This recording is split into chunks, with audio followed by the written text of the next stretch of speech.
Hello বন্ধুরা, আশা করি সকলে ভালো আছো। রাজমণিমা পরিবারের আরও একটা নতুন ভিডিওতে সকলকে স্বাগত জানাই। আজকের ভিডিওটা দারুণ মজাদার হতে চলেছে। নিশ্চয়ই প্রত্যেকের বাড়িতে আমাদের মতো একটা ছোট্ট সোনা আছে। বলা হয়ে থাকে বাচ্চারা হলো ভগবানের আরেক রূপ। তাহলে নিশ্চয়ই আমাদের গোপাল ঠাকুর ঠিক এমন স্টাইলেই ঘুমায়, কি বলো তোমরা? বাড়িতে যখন ছোট্ট সোনা ঘুমিয়ে থাকে তখন ওর মুখের দিকে তাকালে মনে হয় সব ক্লান্তি, সব কষ্ট, সমস্ত কিছু দূর হয়ে গেছে। দেখো ঘুমের স্টাইলটা, দেখো না তার কত রকম স্টাইলে যে ঘুমাতে জানে। আর যখন ছোট্টরাই বড় হয়ে উঠবে, এই ভিডিওগুলো দেখলে কতটা মজা পাবে তোমরাই বলো।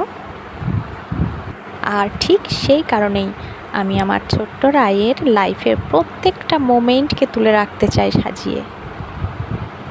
রায়ের ঘুমের স্টাইল দেখে আমারই মাঝে মধ্যে হাসি পেয়ে যায়। আর হ্যাঁ, সঙ্গে একটু চিন্তাও হয় যে হাত পাগুলো যেভাবে থাকে কোথাও না ব্যথা পেয়ে যায়।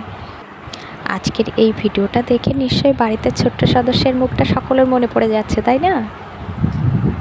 যারা আমাদের পরিবারের নতুন বন্ধু হয়েছ তাদের সকলকে স্বাগত জানাই। আর যারা পুরানো বন্ধু ছিলে তাদেরকে অনেক অনেক অনেক ধন্যবাদ এভাবে আমাদেরকে সাপোর্ট করার জন্য, এতদিন আমাদের পাশে থাকার জন্য, আর ছোট্ট সোনাকে অনেক অনেক ভালোবাসা দেওয়ার জন্য। আজকের ভিডিওটা তবে এখানেই শেষ করলাম। সকলে ভালো থেকো, সুস্থ থেকো। টাটা।